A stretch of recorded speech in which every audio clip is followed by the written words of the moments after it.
for joining this session. At the very beginning, I want to make a statement with regard to some of the requests that came by email from some devotees. Those who want to listen to the entire program right from the beginning, they may join the Zoom session, and because the YouTube may not give some of the early statements that we may be making at the very outset. Just for information, thank you. Bobby, do you have to make any statement in this connection? I just want to encourage everyone in the class to share that new Zoom link and to encourage people to participate on Zoom if they can. Of course, they're welcome to join via YouTube Live. I'm scanning that for questions for the question and answer portion. I also want to thank Naman for hosting. Thank you, Bobby, for that. Yeah, okay. Now, we are continuing our discussion on this system of philosophy, Madhvacharya's Dvaita system. One important purpose of comparing the other non-Advaitic systems of philosophy with Advaita, and one important purpose is to make it clear that Advaita accommodates within its fold all other philosophical views. So it doesn't contradict or refute any other view. It accommodates within it, and it accepts all views but shows a higher transcendental vision. To drive home this idea, as we are approaching the end of this discussion on Madhva system, I want to make a few important observations. Of course, today we are discussing some important views expressed in a well-known book, and that book is known as Sarva Darshana Sangraha. It's a very, very important book, and those of you can get a copy of this. You may get a rough idea of the entire spectrum of Indian philosophical tradition. It contains no less than 15 systems of philosophy discussed, not very elaborately, but briefly discussed. So in a way, it is a digest of articles articles dealing with different aspects. For example, Charvaka system, the ancient Indian materialism, and different schools of philosophy within the fold of Buddhism. Then the Jaina system is called the Arhata system, Ramanuja, and Madhva system. So this Madhva system or Madhvacharya's Dvaita philosophy is sometimes called Purna Prajna system, because that was the monastic name that he adopted when he became a monk. And then there is this Pashupada system, a school of Shaiva philosophy, Shaiva system proper, Pratyabhijna related to Tantra system, Vasaveshwara, and then Vaisheshika, and Nyaya, Jaiminiya, Purvamimamsa, then Indian school of grammar. Grammar itself developed a unique philosophical system in India. That's very interesting. I don't think any other ancient world civilization ever developed a metaphysics and epistemology exclusively from the perspective of grammar. This is something very interesting. The language that we use, the words and the sentences that we construct, have a dimension that goes beyond the most simplistic interpretation of language as a means of communication, which actually is a kind of insult to language, because language is much more than just a means for communication.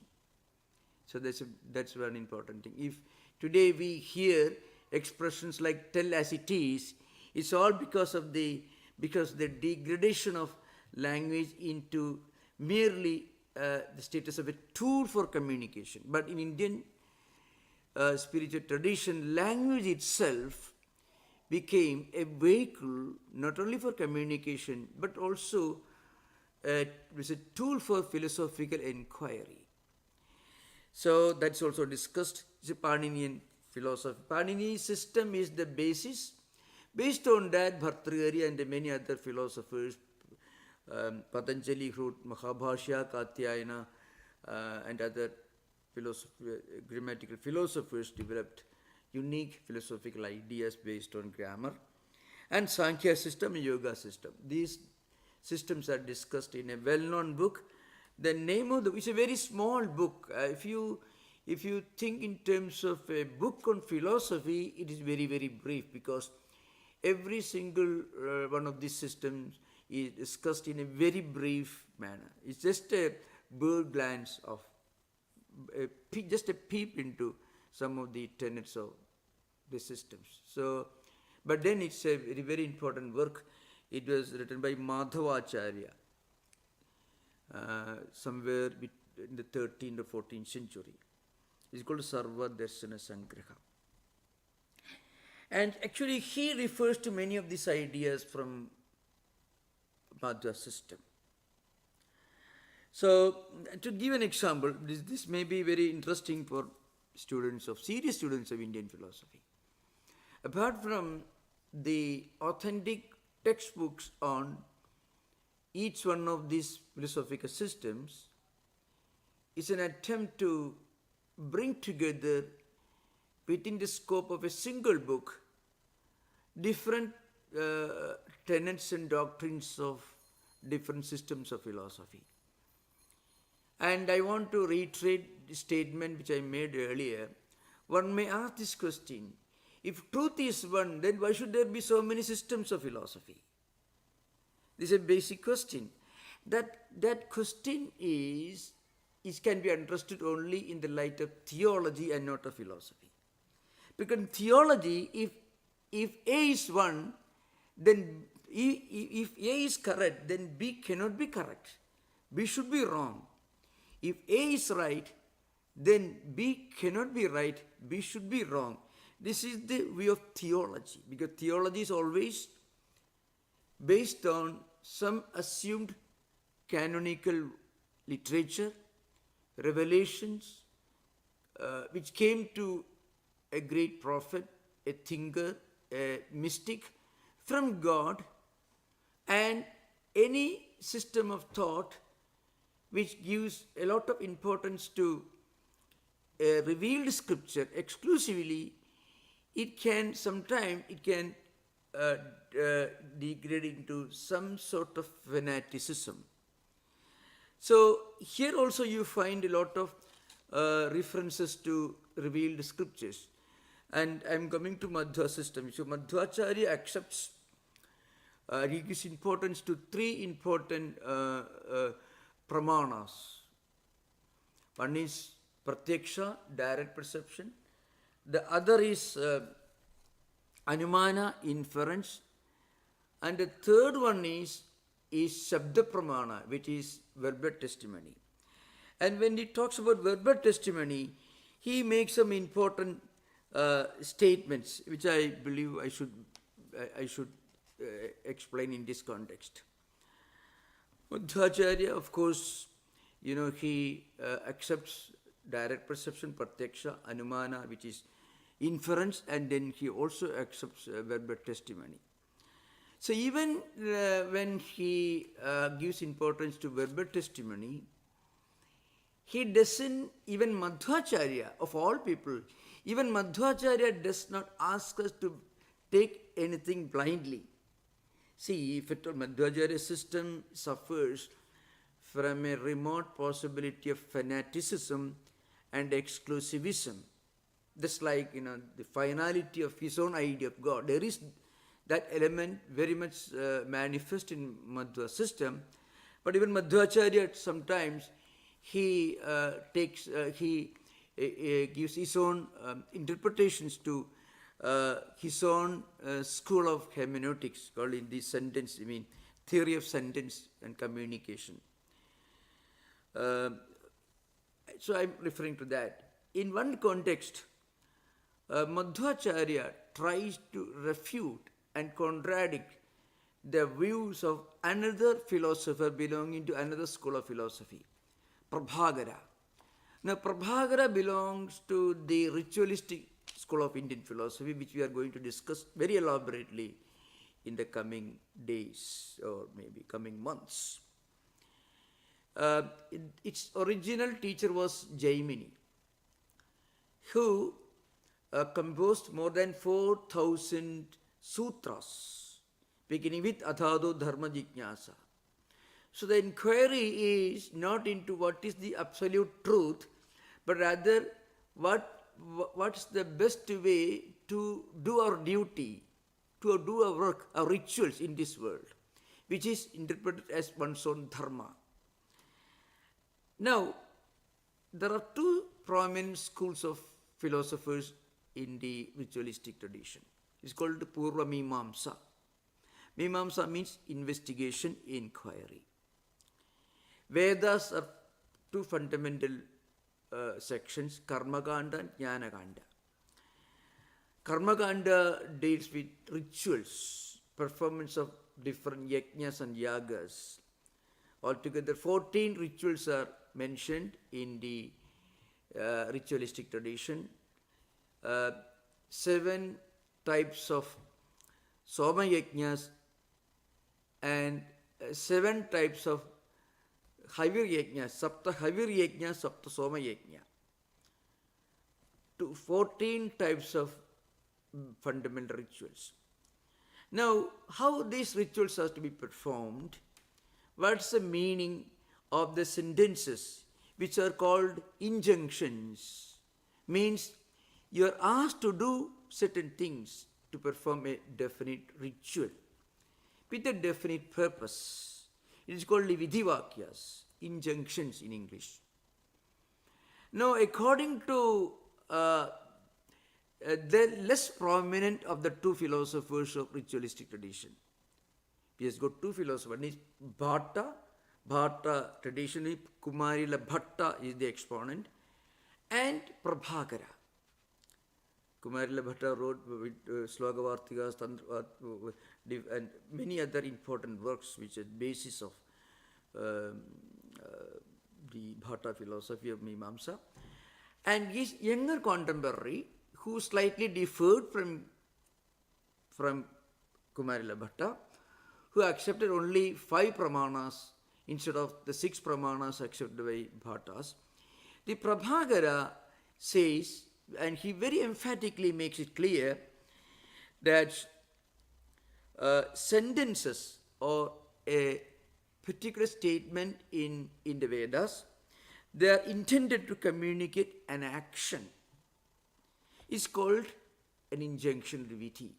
So, any statement in the Vedas which does not include an injunction to perform a ritual. You perform this ritual, Surgakamo Ejeda. This is a classical example. There are many, many examples, any number of examples. Those who want to go to heaven, that person should perform this yajna, this particular ritual. This is the meaning of it. So only statements which include an injunction for a performance, for an action, for an activity, which requires a lot of preparations, that statement alone is valid. Other statements are absolutely without any value, they are invalid. This is the premise of the Prabhakara school of philosophy in Mimamsa, which they call Karye Vyutpatti.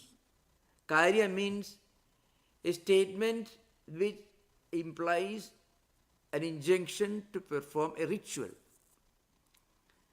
I have to mention here, of course I mentioned earlier, these schools of ritualism, they developed long before the appearance of Shankaracharya in 8th century AD. Prabhakara and Kumarila Bhatta belong to pre-Christian times, pre-Paninian times, maybe around 1500 BC or earlier. And Shankaracharya, who expounded Advaita philosophy in 8th century. So we came maybe close to 2000 years after the Mimamsakas wrote their fundamental sutras, Jaimini sutras.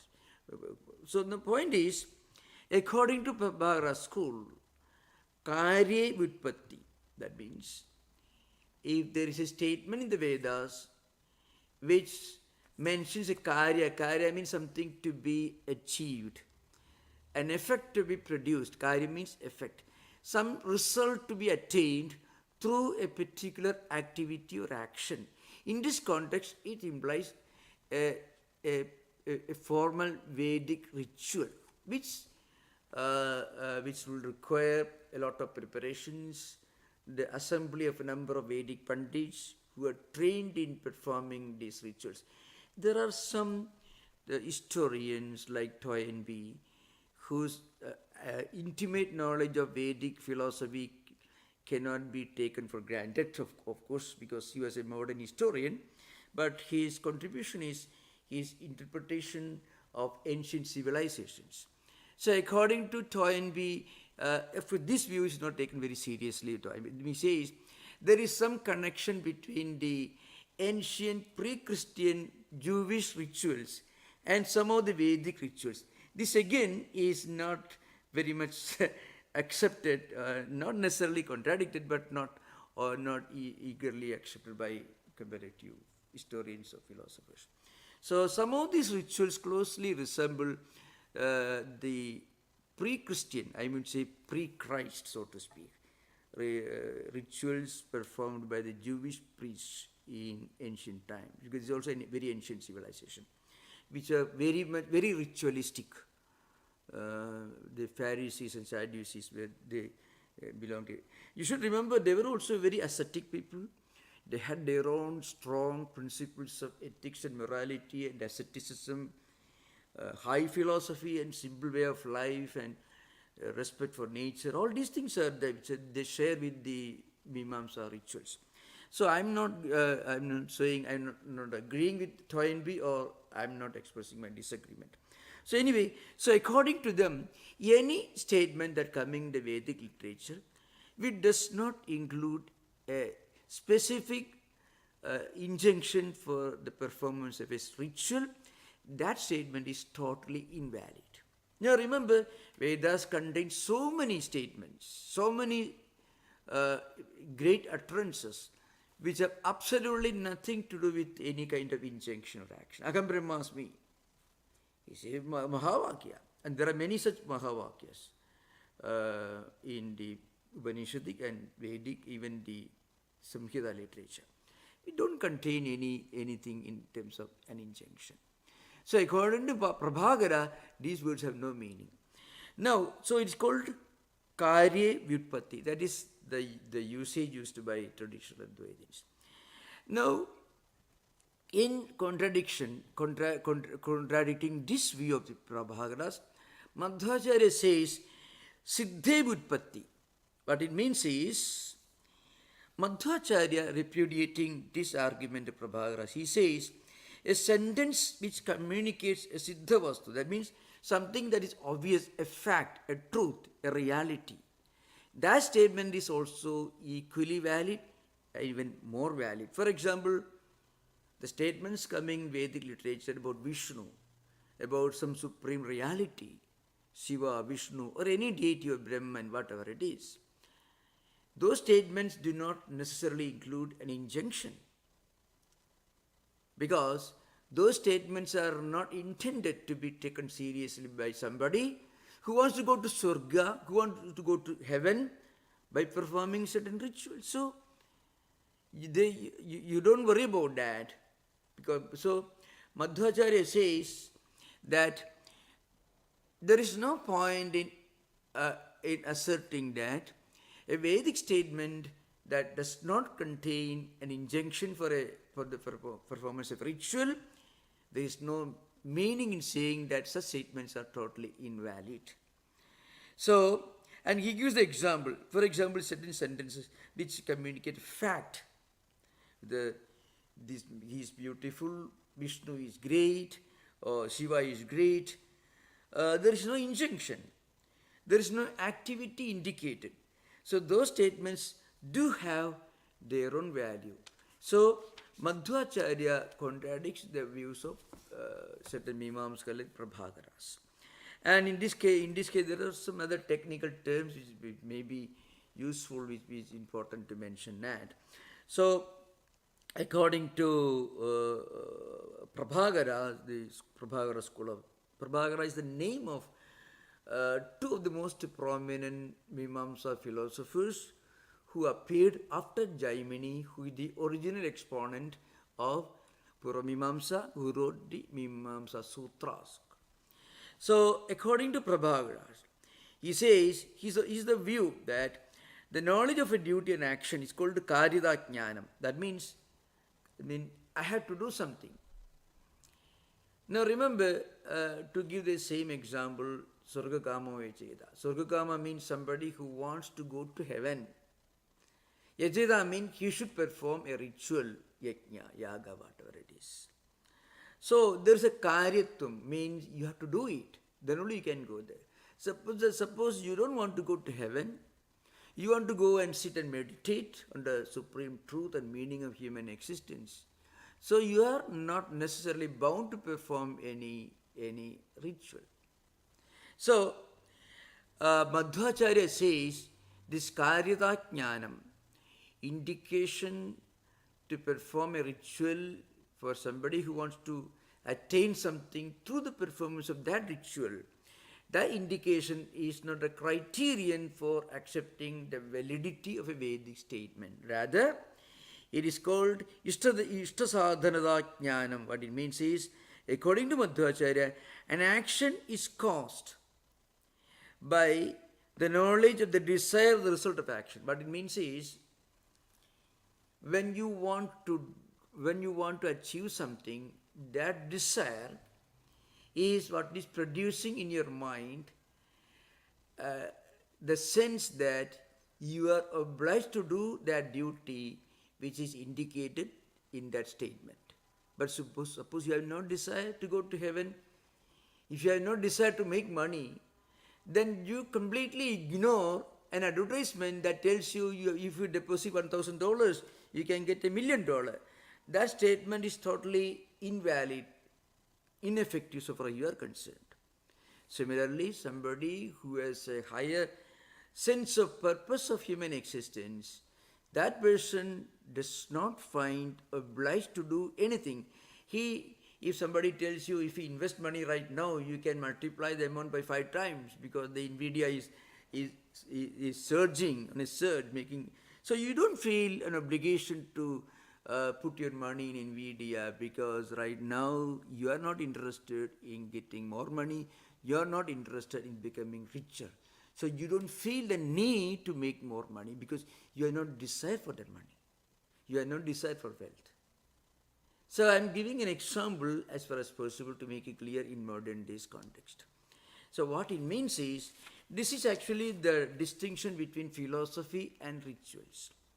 So we should always remember, even Madhvacharya, who is certainly not an idealist like Shankaracharya, even he had the courage to say that human life has a purpose that goes beyond performing rituals, engaging in activities meant to increase material prosperities. But one important point that he emphasized again and again is the distinction and difference between different objects in this world, different living beings in this world, and God and different living beings, God and different objects, and again difference among the different objects. So the only difficulty that you find in accepting Madhva system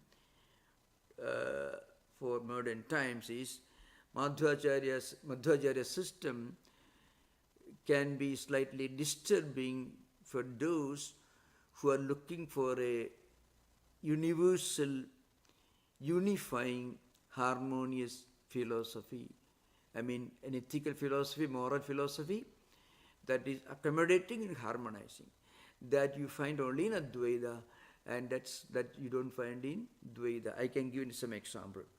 There is a well-known book. That book is, it is technically it's called Tattwaviveka. Tattwaviveka. There are many books in that title, not only in Dvaita system, but in Madhva system also, his own book, in which Madhvacharya elaborates his own ontology, his own concept of the absolute reality and its different attributes. So well known that it's not as important as his bhashyas on Brahma Sutras or Gita, but it is also very important for those students who want to know the essence of Madhvacharya's ontology. So there, of course, this says, Swatantram paratantram cha dividham tattamishyade, Swatantro Bhagavan Vishnuhu nirdosho asesha varjitaha. This statement that he repeats with slightly different wordings in so many places and texts. Swatantram paratantram cha dividham tattvam ishyade. There are two fundamental categories. One is independent, the other is dependent. So Vishnu is the only independent reality. All other beings are dependent. And Vishnu is Bhagavan Vishnu Nirdoshaga Asesha Sadgunaha. So that Vishnu is a repository of all Sadgunas, all higher qualities and attributes. And also the Vishnu is devoid of any drawbacks or any imperfections.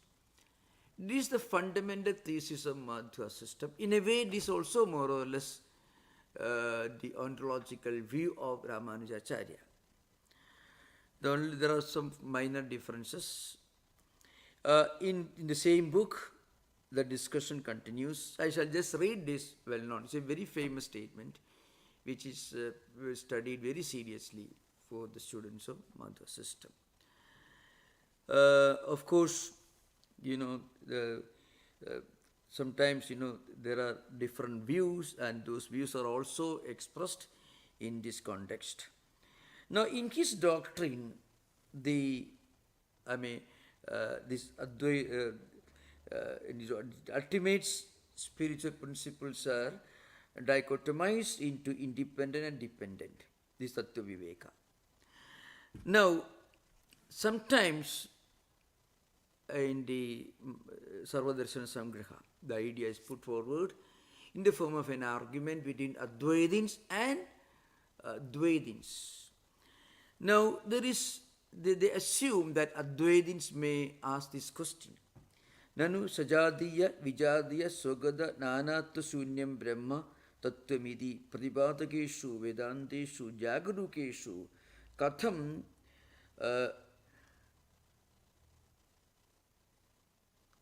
asesha sadgunatvam kathyade iti ched. So this question arises.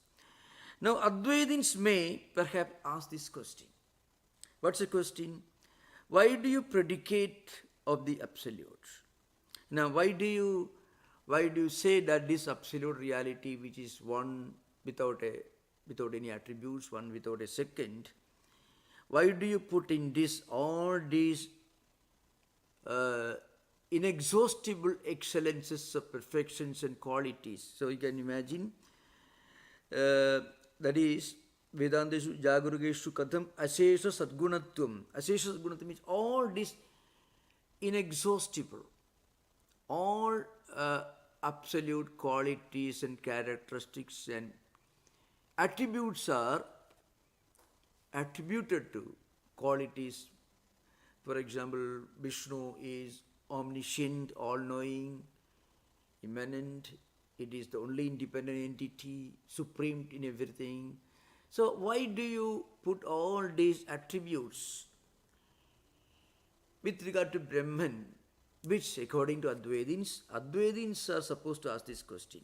And according to Vedic statements, this absolute reality is Sajadiya, Vijadiya, Sogada, Bheda, Shunyam. Now I should explain this, it is a bit technical. There are three types of differences which are normally mentioned in Vedantic literature. It is called Sajadiya, Vijadiya, Sogada. Now, Sajadiya means difference of the same kind. For example, the same tree, the leaves, the fruits, the flowers, the branch, etc. They are different. That kind of difference is called Sajadiya, belonging to the same species. Same tree, but there's a difference between a leaf, a fruit, a flower, and a branch. That kind of difference, it does not exist in Brahman according to Shankaracharya's Advaita. Then there is another kind of difference, Vijadiya. Vijadiya means of different species. For example, two trees of totally different species. For example, one tree may be maybe a tree and a hill equal Vijadiya, two totally different species. Two trees can be called Sajadiya. Two trees can be Sajadiya, but a tree and a hill are Vijadiya, two different. Sogada Bheda means the same tree, different entities within the same tree. So according to Advaita, there is no Sugata Bheda, no Sajadiya Bheda, no Vijadiya Bheda in Advaita. But according to Ramanuja's system, Ramanuja does not accept Sajadiya and Vijadiya, but he accepts Sugata Bheda. So I shall try to make it little more clear maybe. Three types of differences. And according to Advaita Shankaracharya, these differences are totally non-existent. Brahman is the only reality. Everything else is only of a vyavakharika or empirical relative reality. The absolute reality is Brahman only. Everything else is empirical, vyavakharika, existing for some time, but not existing for all time. In other words, not existing the same fashion, which it undergoes change, and because it undergoes change, it is only of empirical importance. It is only an empirical reality. According to Ramanuja, Brahman is the reality, everything else is part of Brahman. Vishnu or Narayana, who you may call it a God with name and form and attributes. Everything else in this world is part of God. God is the full and everything else is part. According to Madhva, God is totally, fundamentally, essentially different from everything else. That is Madhvacharya's system. So I shall try to explain this little more. Sajadiya, Vijadiya, Sogada Bheda. So first of all, Sogada Bheda I mentioned earlier. Sogada Bheda means within the same tree, you have got a branch, you have got a fruit, you have got a flower, leaf, etc. They belong to the same tree. So one thing. And Sajadiya means two trees, one is mango tree, another is a different kind of tree. They belong to the same species, trees. Vijadiya means a hill or a mountain and a tree, totally different. That is Vijadiya. Now, according to Shankaracharya, there is no distinction, difference. All these differences are totally rejected. Only Brahman is only reality. That's why this questioner, the objector, the person who is raising this objection, he says, Nanu sajadiya vijadiya sugada nanatva shunyam brahma tattwamiti pratipadageshu vedanteshu jagarugeshu. There are all these statements are the Upanishads and Vedantas statements, which expound a reality as Brahman, which is devoid of all conceivable kinds of differences. Now, in that Brahman, why do you bring all these differences? So, an opposite view, a criticism of Dvaita coming from Advaita philosophers is posited here, put forward here, and in response to that, Madhvacharya in his Tattwaviveka says, Bheda Prapaka, Bheda Prapa, so I shall try to explain. Bheda Prapapaka Bahu Pramana Vidodhena Tesham Tatra Pramanya Anubhavatehe. So what he says is, difference is what we actually find everywhere. He says, all these texts of Upanishads, they posit duality. There are so many statements in the Upanishads which talk about differences. So, it is something that we see in our own everyday experience. That is Madhvacharya's view. He is responding to Advaitin's criticism. Advaitin's criticism is that the Vedanta textbooks, Upanishads only talk about one supreme reality without any difference. Madhvacharya says, you open the eyes, you find the ocean, mountain, valleys, human beings, non-human beings. Everywhere you see differences, plurality. That's what we find. That's why, Maivam Bheda Prapapaka Bahu Pramana Virodhena Tesham Tatra Pramanin Anubhavatehi. Tathahi Pratyaksham Tavat. Tathahi Pratyaksham Tavat idam asmat bhinnam idi nila pida dehe vedam adhikshayati. When you open your eyes, when you see different things, in the pratyaksha pramana, with your eyes you are seeing. That's what you see. With your eyes and your mind together you see. With your ears and your mind you hear. There are everywhere differences and pluralities. So, if you say that everything is the same, as Advaitin say, it is against direct perception. This is Madhvacharya's response. Now here we have to remember, according to Shankaracharya, whatever you see with your eyes and mind, for that very reason, it is only related to you. So you can see totally different way of looking at the same Upanishad statements. There are Upanishad statements, of course, everywhere you find statements that apparently, if you take literal sense, apparently they confirm plurality, Dvaita, or they confirm Madhvacharya's view. But Shankaracharya says, those things that confirm plurality and Dvaita, those things come and go, they change. You are seeing the ocean, you are seeing the mountains. Maybe some millions of years later, the same mountain won't be existing in the same manner. So they change. And whatever undergoes change in time and space cannot be absolutely real. And not only that, there's an interesting statement in Vedanta, Advaita Vedanta, whatever you see with your eyes, for that very reason, that entity, that object is not absolutely real.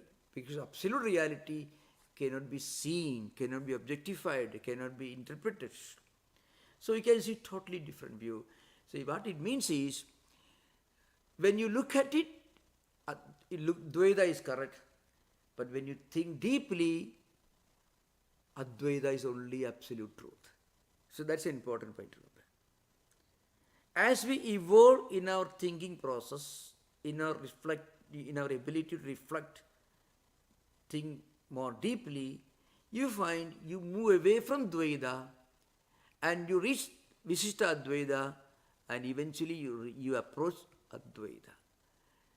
So this is a very important point to remember. So behind these dialectical, polemical differences, from the standpoint, from the perspective of our own spiritual evolution, we find Dvaita is correct at some point. Visishta Dvaita is also correct at a higher level. At the highest level, you find Dvaita and Visishta Dvaita, they do not become incorrect, but a higher perception comes to our mind.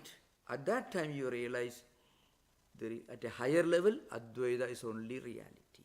This is so you can see, even when we evolve in terms of our common sense, when we become more aware of the reality around us, then we intellectually get the conviction that Advaita is the only absolute reality. That's why Advaita ends with silence, beyond words, beyond empirical, beyond thoughts, beyond talks, beyond words, beyond verbalizations. So, while explaining these contradictions between different schools of philosophy, we should always remember that Advaita ultimately is the supreme spiritual experience. I can give a few more examples of how Dvaitins view Advaita and how that view can be understood in a better perspective from the Advaitic standpoint. So a few more examples I shall give. It's very important. Here, Madhvacharya continues in his discussion. Anumanena api bhedaha avasiyate. So anumana means inference. Anumana means inference. Anumanena api bhedaha avasiyate. Even from the standpoint of inference, you can see Dvaita is correct. Remember, the Madhvacharya's view, Parameshwaro jivad bhinnaha tam prati sevyatvad. What do you mean? God is different from us. Why? God is to be worshipped, to be propitiated, and we are all worshipping God. How can the worshipped and the worshipper be the same? How can the servant of a king and the king himself be the same? That's what he's going to ask. Yoyam prati sevyaha satasmad bhinnaha. So, you are serving, a servant is serving the king. Naturally, the king and the servant cannot be the same. So, you can imagine very, very simplistic arguments. To understand the greatness of Advaita, it is enough to read Madhvacharya. The best way to understand the greatness of Advaita is to read Madhvacharya. Instead of reading Shankara, you read Madhva, you understand the greatness of Advaita. That's why I'm reading this. Again, the statement, Anumanena api bhedaha avasiyate. Even not only pratyaksha. So he gives the example of pratyaksha pramana means direct perception. If you use the direct perception, which means pratyaksha actually means when we use our eyes and other five senses of perception and mind. Through eyes we see when mind eyes come together. Through ears you hear when mind and ears come together. Through the sense of touch we understand things when Tvagindriya, the sense of touch and mind come together. Like that we see.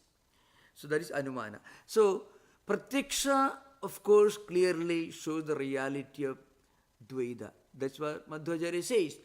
Now he says Anumanenapi. Through inference also Bhedaha avasiyate.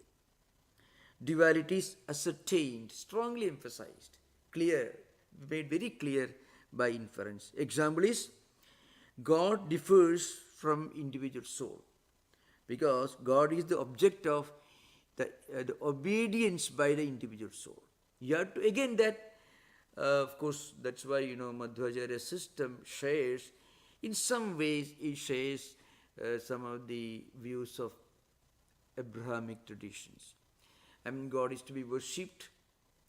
But remember, in Christianity, maybe in Judaism, you can find at the higher mystical level, the difference eventually vanishes. or the differentiating line, the boundary becomes very thin at the higher mystical level in Judaism and Christianity. So, yoyam prati sevyaha sa tasmat bhinnaha.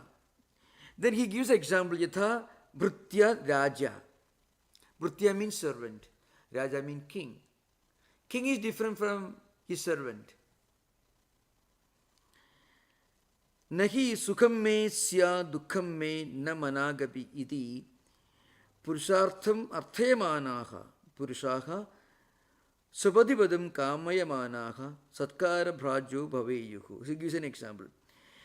For example, those who want to get higher, to realize the higher purposes, purusharthas, dharma, artha, kama, moksha, four important values of human life.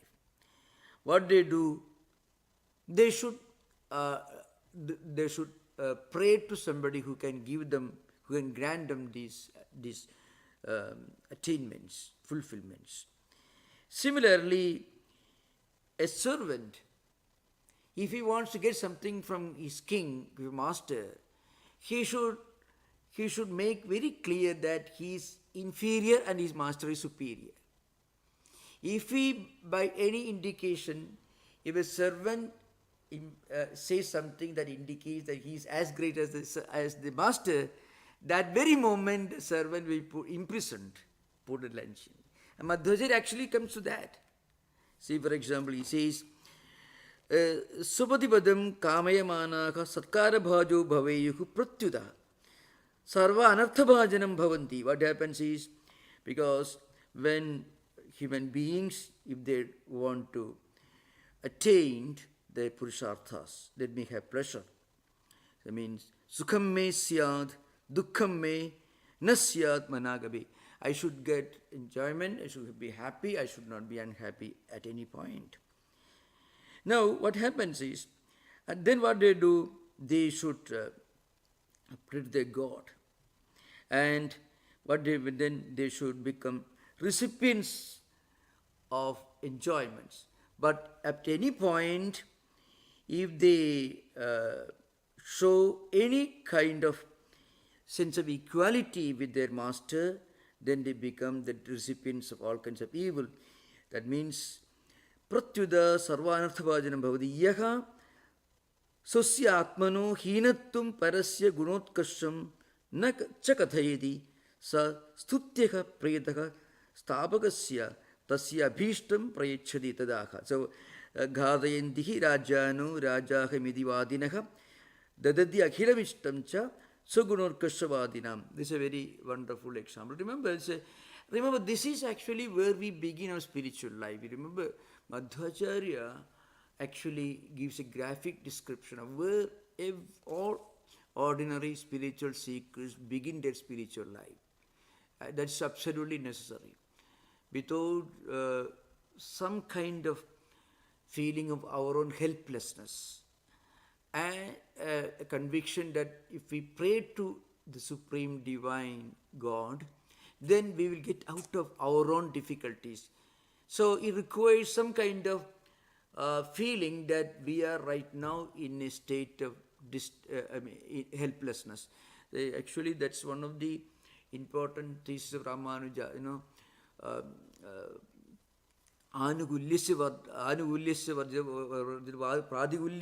see, Anugulyasya sankalpaha, pratigulyasya varjanam, rakshasiddhi vishwasa goptrutva varanam tatha atma nikshepa karpanne shadvidha sharanagati.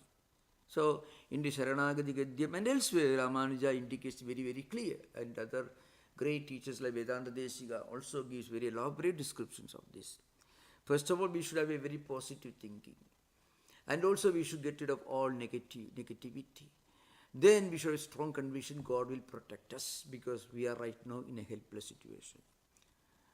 Rakshasiddhi Vishwa Goptrutta Varanam. God is only protector, Gopta. Atma Nikshepa Karpanni. So we should surrender ourselves, self-surrender. Because Karpanya means a state of being a destitute. We are totally in a helpless condition. So what do? that we surrender ourselves. This is the natural beginning of spiritual life of every spiritual seeker. We feel a kind of being helpless, and we feel the need to pray to somebody who is superior to us. So remember, Madhvacharya is giving a very wonderful description of how at the early stage every human being begins his spiritual life. It's a kindergarten. But then the only point is, it is not the end of our spiritual life. At the highest level, we feel that we can worship God by meditating on the fact that the same divine principle that is present everywhere is residing within me. And when we experience that, then we feel a kind of spiritual unity and oneness of existence. That is the ultimate Advaitic purpose. I mean, Tattwamasi Mahavakya, Upadesha, and Aham Brahmasmi Anubhuti. It's a long distance to travel, that's all. So here Madhvacharya says, Pratyuda Sarvanarthavajana Bhavanti, Yaka Susya Atmano Hinattum Parasya Gunotkashram Cha Kathedi Sa Stutyaka Predaka Stapagasya Tasya Abhishtam Prechadi. Ghadayendihi Rajano Rajahimidi Vadinaha Tadatya Akhilamishtam Cha Sugunorkashvadinam. So a king will destroy a servant who assert they are equal to kings, the masters. They are also kings. If a security person standing guard at the palace gate, if he says, I'm the king, then maybe he'll be dismissed the next day. That's an important point. So there's a great truth in that with regard to the beginning of spiritual life. So this is just I wanted to give some important instructions. So Advaita never says that other systems are wrong. As we go further in our succeeding classes, we discussed with Nimbarka, Vallabha, Baladeva, that is belonging to Sri Chaitanya system. We find that Advaita never says that any other system is wrong. No. Only Advaita says that the ultimate fulfillment is beyond that. That's all. That means, sitting in your own room, sitting in your own armchair, you can, if you can see the presence of the divine within us and everywhere, then there is no need of an image, a temple or anything. But it doesn't happen by intellectual wishing away the problems. No, we can wish away things. It is a state of experience we have to attain, and not an intellectual concept that we can rather we can have. It's not an intellectual concept, it's not an idea, it's not a doctrine, it is a matter of inner spiritual experience. Now, before concluding, I have some very, very important announcements. One is about the Labor Day retreat, August 31st, September 1st and September 2nd. We have Labor Day retreat. The topic is spiritual journey. It will be in the light of some important lessons from one of the most important devotional philosophical texts of Vedanta, that is Bhagavata Purana. That will be the basis of this discussion, the spiritual journey from the Bhagavata Purana. So Saturday and Sunday, that is 31st August and 1st September, morning session 10 to 11:30 a.m., afternoon session 3 to 4:30 p.m. Monday, there is only one session, 10 to 11:30 a.m. In the morning, we will have from 7 to 8, we will have meditation, chanting of Vedic mantras, and also reading from scriptures. And another important information is that there will be no class on Indian philosophy. That is, the class on the foundational text of Indian philosophy will be cancelled on September 1st and September 8th. So the next class will be on September 15th, September 15, Sunday at 6 p.m. Please remember, the next class on Indian philosophy will be on September 15th, 6 p.m. So please remember, there will be no class on September 1st and September 8th.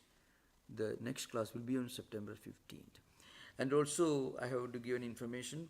Due to high demand, RSVPs are already closed. But you can always watch online. You can see the link in our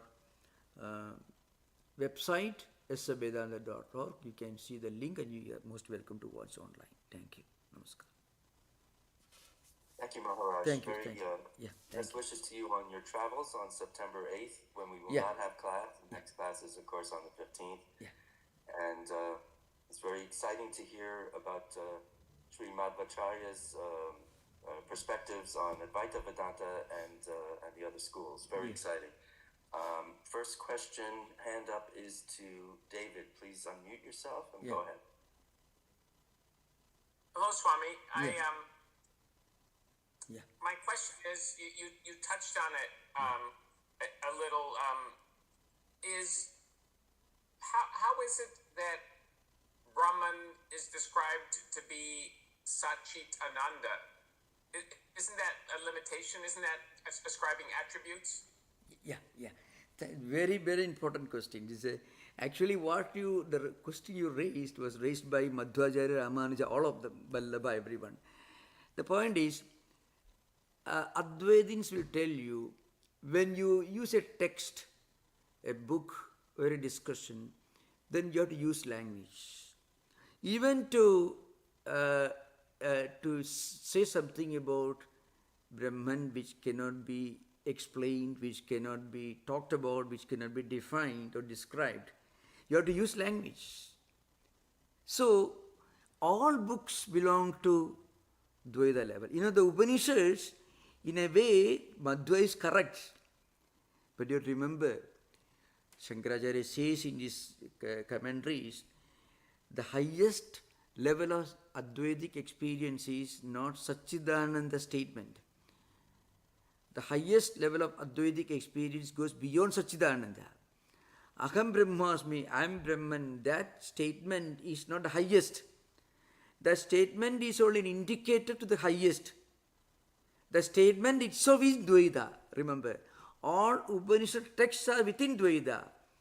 But the ultimate experience that are expounded in the Upanishads is beyond Upanishad texts, Upanishad books. That is our inner experience. And that's a very, see, if you go to the Gospel of Sri Ramakrishna says, if you drink milk, sweet milk, let's say, the sweetness can only be experienced. But you cannot write a book and convince anyone what sweetness is like. Better thing is to make him drink a glass of sweet milk. Sri Ramakrishna said in his own simple language. But Sri Ramakrishna lived in modern times. So, and Shankaracharya makes it very, very clear. Advaita experience is vajam agocharatvad. Words cannot see, words cannot explain, words cannot expound. And anyone who belongs to a Judeo-Christian tradition, I can always refer to Eckhart, Meister Eckhart. The closest system of philosophy that you find outside Vedanta tradition is Meister Eckhart. Of course, he had to pay. We don't know what happened to him. He was called to Rome and he was a Dominican priest. So, you find the point is, if you read the Inner Castle of St. Teresa of Avila autobiography writings, you can see she's writing what she's writing from a level that goes beyond writing, beyond words. But then, they could not have put it as a theological doctrine within Christianity without losing their head, without being burnt at stake at that time. So that's an important point to remember. So, Satchidananda is an attempt to explain what is beyond explanation. To the end of the Chatussutri, which is the essence condensation of Brahma Sutra Bhashya, Shankaracharya says, when you realize when you actually experience the meaning of the essence of Aham Brahmasmi, then you go beyond the Aham Brahmasmi expression. The phrase is transcended when you reach the experience. So the problem is, this is not frequently understood. Even think of, I can give another simple example of how Advaita is so terribly and in a laughable manner misunderstood and misunderstood. See, for example, Advaitins tell you whatever changes is not absolutely unreal. I'm sitting here reading this book, this is a fact. But that I won't be sitting here reading this book and talking like this for eternity. After 7:30, I will be away from here. So the fact of my sitting here talking about Advaita is only something relative, it's the empirical. It's only 90 minutes, 95 minutes, or maybe 100 minutes. So also this entire cosmos, what you call Jagat, the world, if you think in terms of Big Bang or the Big Crunch, if you're talking about, you may think in terms of billions of years.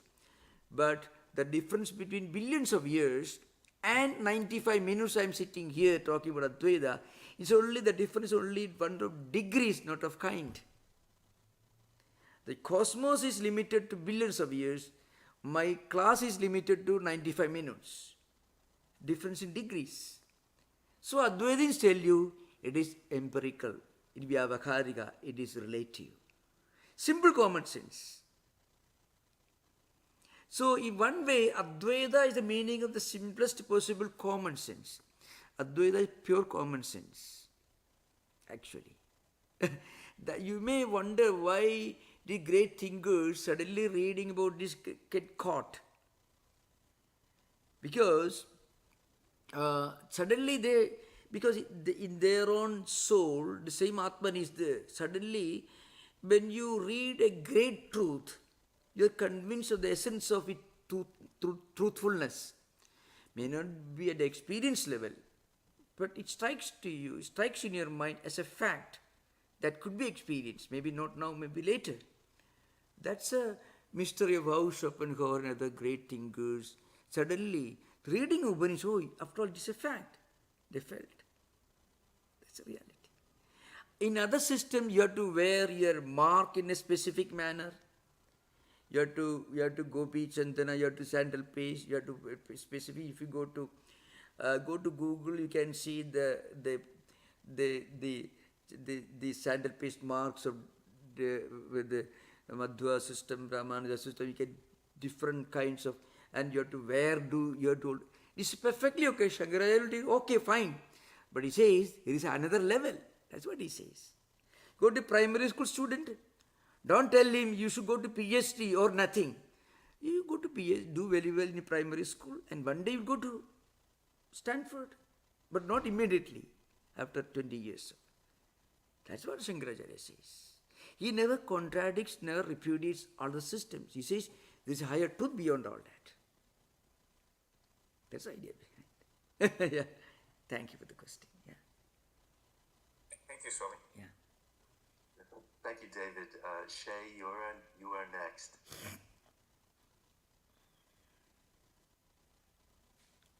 Yeah. Let me see if I can get video on. Maybe I can't get video on. Okay. This is about this idea. First of all, sorry. Thank you, Namaskar, Swami, for finishing out this second of our lecture series on Madhvacharya. So my question is about this idea that truly system, or that all in Dvaita is fully accepting of all other traditions. Because I guess I was reading text, the Mandukya Karika with Gaudapada, and it feels like sometimes Gaudapada is very argumentative, like very dismissive sometimes of other traditions. Like he has this whole section in the second chapter where he says Dvaita and Samkhya and Yoga and all these different traditions are projections of the absolutes on the unreal. Or he says that some who perform rituals are pitiable. At least that's the translation that I saw in English. That they're pitiable, like you pity them. Yeah. So to me, this is like yes, we accept that those who are worshiping Vishnu are also worshiping Brahman, but it's in this way, which is a little bit, we look down, like Gaudapada was maybe looking down on them, or was saying there's still this ignorance there. Yeah, I tell you that that's a fact. Now, so I shall make a few statements. There are two versions of Madhvacharya Karika classes in my session. One is the one which I delivered for Stanford University, and another one here. Now, in Gauda, you have to remember, Gaudapada is different from Shankaracharya, only in one respect. Shankaracharya is like somebody who had built in the same campus a university, a high quality primary school, a city college, a kindergarten also, and a crèche also. Gaudapada just started a university. So what he does is, he is teaching only for PhD students. Now, if you go to Shankaracharya, even if you are a baby under the care of a crèche, if you are in a kindergarten, there is a lot that you can learn from Shankaracharya. And if you are a postdoctoral PhD professor, you can still learn a lot more than what you already know from Shankaracharya. Gaudapada, on the other hand, Gaudapada's system only projects the last final conclusion. It's called Ajadavada or Ajadivada, means the doctrine of non-origination. Shankaracharya never tells you the world never originated. And of course he makes the statement, but he reserves that statement for the last moment. He won't teach you a text meant for PhD students unless you reach PhD class. Gaudapada is like somebody who comes to a kindergarten and addresses the students there what he should have addressed students in the Stanford University. So Gaudapada's system gives the final conclusions. It is from the standpoint of Ajadavada. Means for somebody who is a mystic, who has totally transcended body consciousness, who is experiencing every moment unity and oneness of the totality of empirical existence. For him, what Gaudapada says will make sense, not for others. But that's why in traditional schools, Gaudapada Karika with Shankara Bhashya, his commentary will be taught only at a later stage. But now we begin very often, when we study, especially in modern times, the stage by stage way of studying may not be very, very easy, may not be always possible. So we sometimes read some books and we are impressed by the great truths in that. But we should remember, Gaudapada is like somebody who is giving the final conclusions, and that is not the way of Advaita. That's why, Gaudapada did not write a devotional hymn, but Shankaracharya wrote more than 100 devotional hymns. He also teaches you how to do puja, meditation, how to put flowers on the altar. The 64 types of upajaras, ritualistic practices, Chatusashti Upajara Puja Sotram, that also Shankaracharya teaches. And he also tells you that the truth is beyond all this. But Gaudapada will not go to a temple and worship there. But Shankaracharya visited all the available existing temples of his times. And he prayed there and composed devotional hymns. Gaudapada won't do that. So, what we said is correct. When I was teaching Gaudapada Karika here, I had to tell them he's like an old man, very dry looking, not at all very pleasant looking, like an old aged headmaster who he repeats the same thing to erratic students. So it requires a lot of patience, a lot of proper thinking to listen to Gaudapada because he's talking from the highest perspective. He's giving lessons for the PhD students. Shankaracharya has got a crochet here, a kindergarten there, primary school somewhere else, a college, and also university. And also, he also talks about the highest level beyond the university. Everything is in one campus. That's a difference. Okay, thank you for the question. Shay, what do you think? I think it's a great answer. I think it's interesting. It's just, I guess what I take from that is there are some in Dvaita who maybe have a stance which is less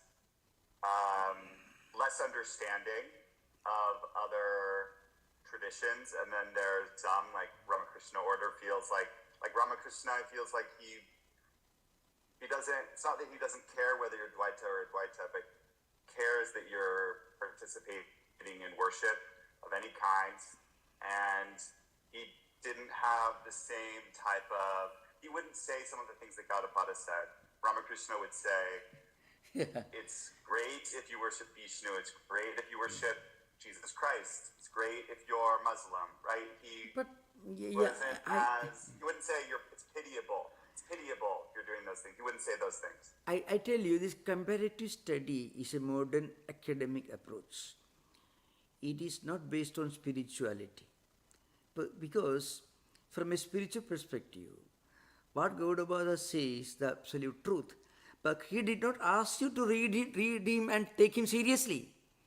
He expects you to read his book only after 20 years of hard study of other books on Advaita. Gaudapada did not expect, when he wrote this in 6th century or maybe 5th century, he did not expect that in 2024, somebody will be picking up a book on Gaudapada from a bookshop and read that without going to the earlier preliminary books. Even if you want to study medicine, if you take a book, buy a book from a bookshop, advanced book for medical practitioners, you won't understand it. But you may understand if you take a small book, let's say home care or something, you will understand it.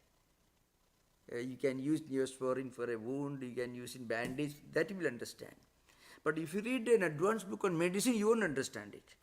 But doctors don't expect you, medical professionals don't expect you to go and read a book on advanced medicine. They won't expect you.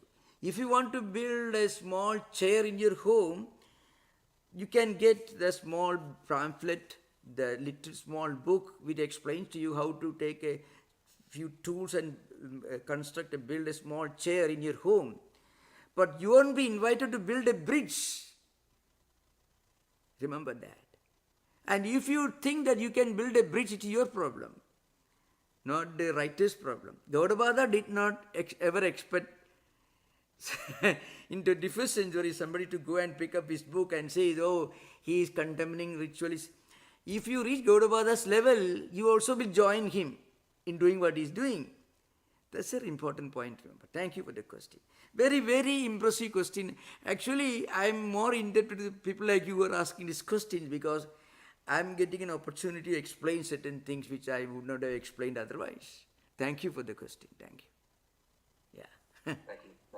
Yeah. Thank you, Maharaj. Mark, are you ready to proceed with your question? Yeah. Yes, most definitely. Yeah. Good evening, Maharaj. Yeah, thank you. I have another question. Yeah. Like last week from the Gospel, from Ramakrishna's teachings. Yeah. He starts to talk about he says, believe in the form of God, and then he goes through a description of like fire and its ability to burn, milk and its whiteness. Yeah. And then he says there's a stage beyond even Brahmayana. Yeah. After yana comes Vijnana. Oh. And he goes on to like explain what that is, but it's not really clear to me. No, I shall explain it. You could The word address is jnanam, the other word is vijnanam. Now, Jnanam and Vijnanam. In Shankaracharya's commentary, there are long sentences and interpretations of these two concepts, Jnanam and Vijnanam. Jnanam, on the one hand, means knowledge of scriptures. It also could mean knowledge of scriptures and then the absolute experience. Vijnanam means a state in which you are fully established in that supreme experience, where every minute you are experiencing your oneness with totality of existence. At the Vijnana level, you go beyond everything. That's the highest transcendental level.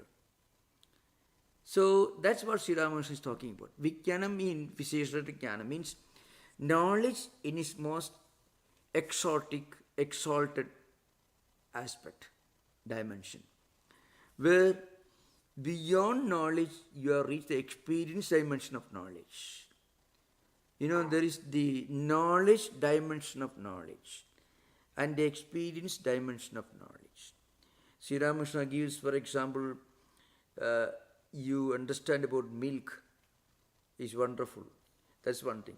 But drinking milk and being benefited by milk, nourished by milk, and getting all the benefits of being nourished by milk, that is Vijnana. Another context Sri Ramakrishna says. So that's an important point, remember. So Jnanam at some point could mean what you call Shastra, knowledge of scriptures, and fully convinced. You have no doubt about it. But still you have not reached the experience dimension of that knowledge. When you reach the experience dimension, then again you cannot come down to a level of ignorance. That's an important point. Scripture knowledge may not guarantee experience, but it's certainly a means for experience. Getting established in the knowledge that is contained, expounded in the scriptures is called Vijnanam. The word is Jnanam and Vijnanam. That's what it is. In the Shankaracharya's commentary, Mandukya and elsewhere, there are long statements. Other Upanishads also. Long exposition. Gita also there. Jnana Vijnana Triptapna. You find Gita sloka already. And so many statements are there. So Vijnanam is the highest experience dimension of Jnanam, means knowledge. This idea behind. Got it. Yeah. Thank you, Maharaj. Thank you. Thank you, Maharaj. I have a question. Yeah, please. I beat Sanjay's hand up. Well, let me proceed, and Sanjay, if you'll wait a moment. It's a quick question. Yeah. How far did the Mimamsa ritualists go in rejecting the portions that did not include imperative mandates to do rituals? Yeah. I mean, how far did they go? Did they cut out entire sections? Did they not honor any of it unless it had it right there? How far did they go in rejecting those statements? So, Amnayash Adarthada Anarthakim Adarthana means, you see, Amnaya means Vedas. Upadishyade Amnayade Dharma Anenayadi Amnaya. That is their definition, Mimamsakas. Means, a statement in the Vedas is meant to be an injunction and an instruction addressed to you who want to perform a ritual by which you want to attain a definite goal. And that is the only meaningfulness. That's only basis for the meaningfulness of Vedas. All other statements do not have any specific meaning. So to such a fanatical extent, many of the Mimamsakas went in the interpretation. So that's their view. To such an extent that great Vedantic statements like Mahavakyas, the great statement, Tattwamasi, Aham Brahmasmi, Prajnanam Brahma, Ayamatma Brahma, all these Mahavakyas. There are many other Mahavakyas, Atma Itya Upasita, etc. Many great statements in the Upanishad literature. They said that these statements are only meant to encourage you, meant to prompt you to perform those rituals so that when you perform this, you can attain the highest fulfillment. To give an example, I shall give one statement. Aham Brahmasmi is the most sublime statement of Vedic literature, Upanishad literature. It indicates the highest spiritual fulfillment, spiritual experience. Tattwamasi, the instruction, the truth that you are seeking, the Atman, that Atman is you yourself, within you. You are non-different from it. Not the physical body, but within you, the divine spark. That is what you are searching for. That is non-different from yourself, non-distinct from yourself. So after getting this instruction, a devotee, a seeker, he contemplates, meditates, and he does a lot of spiritual disciplines, and he also constantly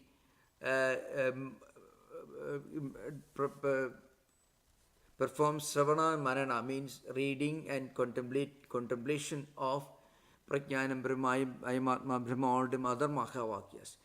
Eventually, in this life or next life, he gets the inner experience, Aham Brahmasmi, I am that Brahman. That is not a statement, it's a state of inner experience which cannot be stated. Now the point is, according to Mimamsakas, they say, Aham Brahmasmi it doesn't indicate anything, a simple thing. They say, Aham means I am the one, I am performing the ritual, the ritualist.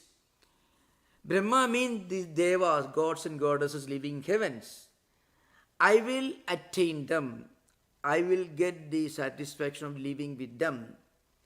I means I will have a celestial body. I will have all the wonderful things. I will enjoy all the wonderful things in heaven. This is the Devata Prapti. That's the meaning according to Mimamsakas. So in other words, they said that all other statements, we do not include an imperative or an injunction for performing rituals. All those statements are just eology, arthavada, to encourage you to perform those rituals. If you perform this, you get. It doesn't have any other meaning. Because any statement which does not include an injunction for the performance of rituals, it doesn't have much meaning. Anarthaka means meaninglessness. Those statements have meaninglessness.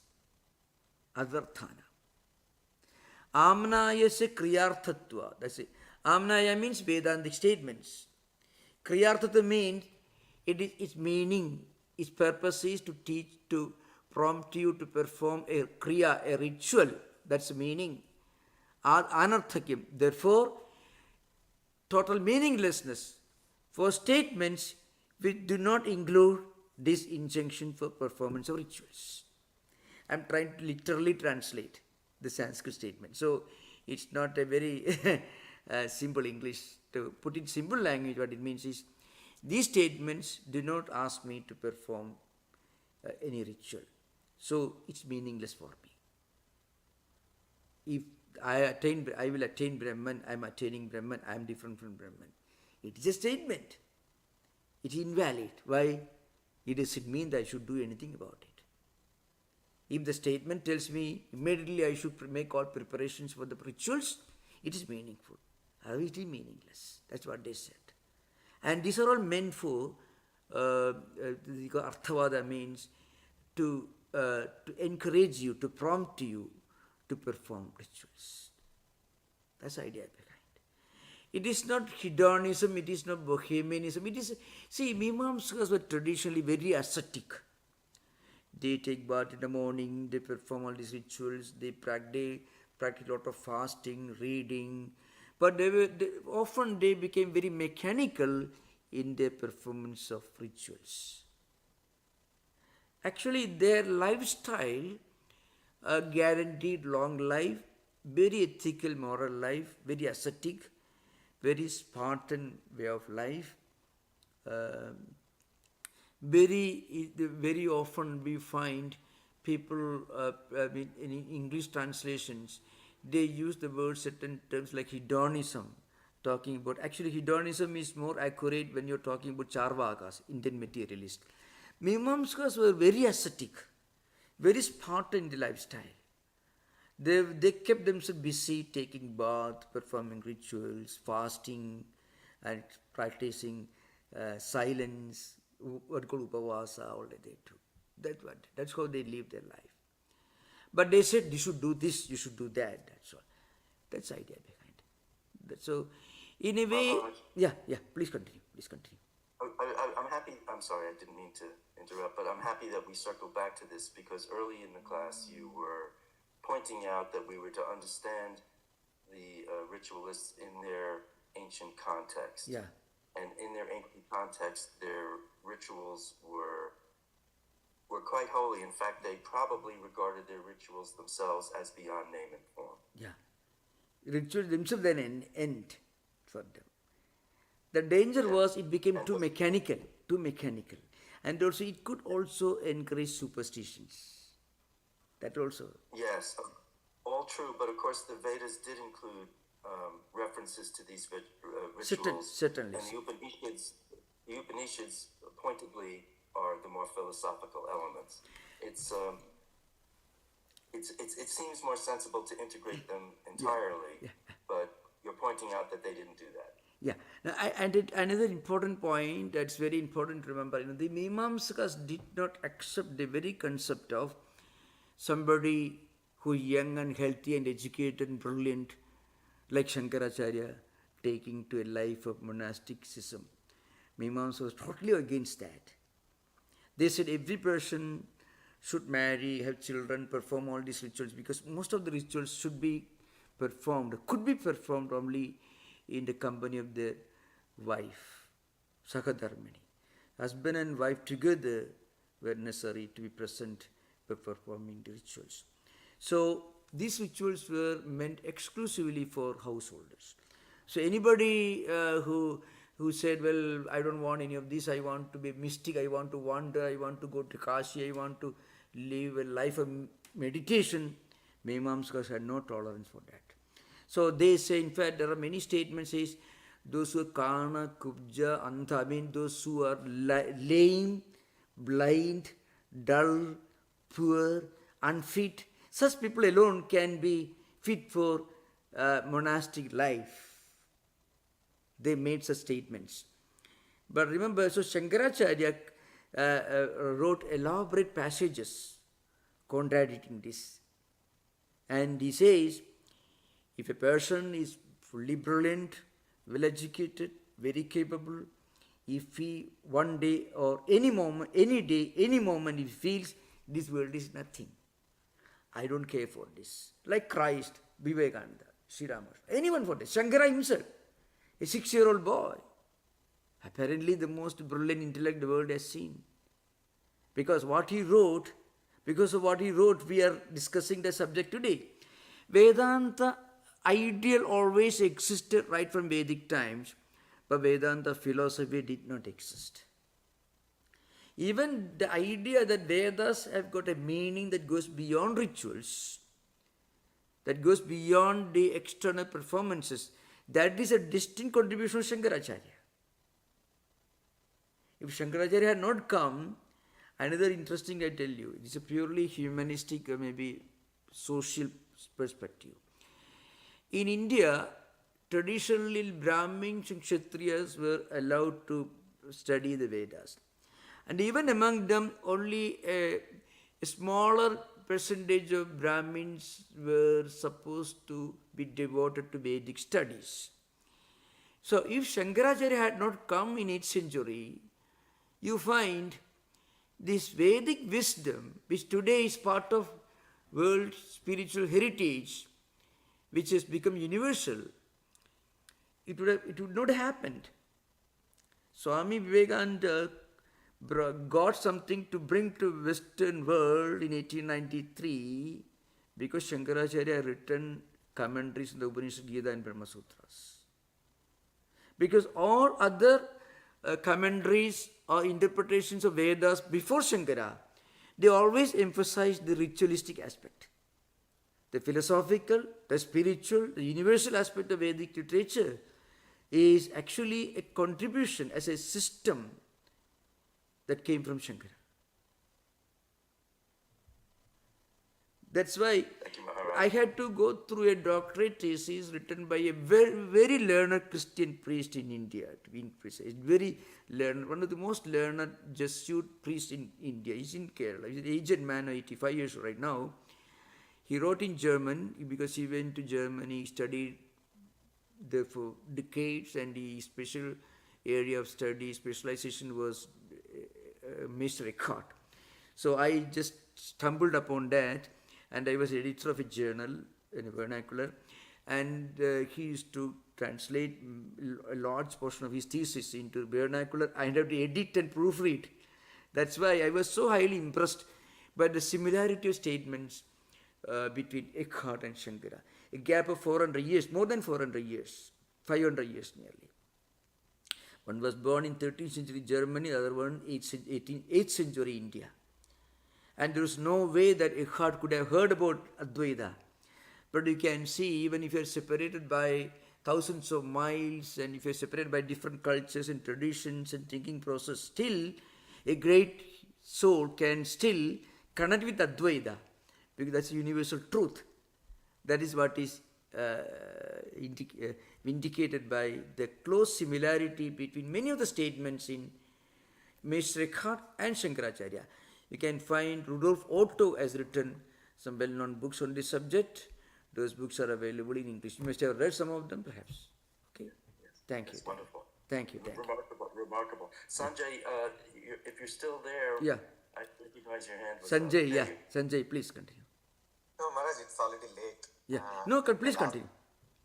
Maharaj, you made a good comment that is philosophy will not lead to realization. Yeah. Which is well known, we understand. And in this whole last 3 lectures, now we have understood Dvaita, Vishishta Dvaita, and Advaita. What the quandary I have probably would say is we need some guidance on what practices will lead us from Dvaita to Vishishta Dvaita to Advaita. Maybe not here, but for me, Vivekananda and Sri Ramakrishna's life is a great example in a way for us. So, but some guidance for us, if not in this lecture, in the future lecture. Yeah, we can discuss this. Thank you for the that might be a good topic for a future lecture. Thank you for the suggestion. Thank you. We'll certainly go ahead. So I won't repeat again. Those of you who may not have RSVP, an RSVP for Labor Day retreat, August 31st, September 1st and September 2nd, Saturday, Sunday and Monday. You can always watch the entire program online. You can get the link from our website, svedanta.org, or if you just Google Vedanta Society San Francisco, you can get the website. And thank you very much. So there will be no class. Please remember there will be no class on September 1st and September 8th. Thank you. Namaskar. Om Shanti Shanti Shanti Harihi Om Tat Sat Sri Ramakrishna Arpanamastu. Thank you. Pronounce Maharaj. Thank you. Swamiji. Namaskar.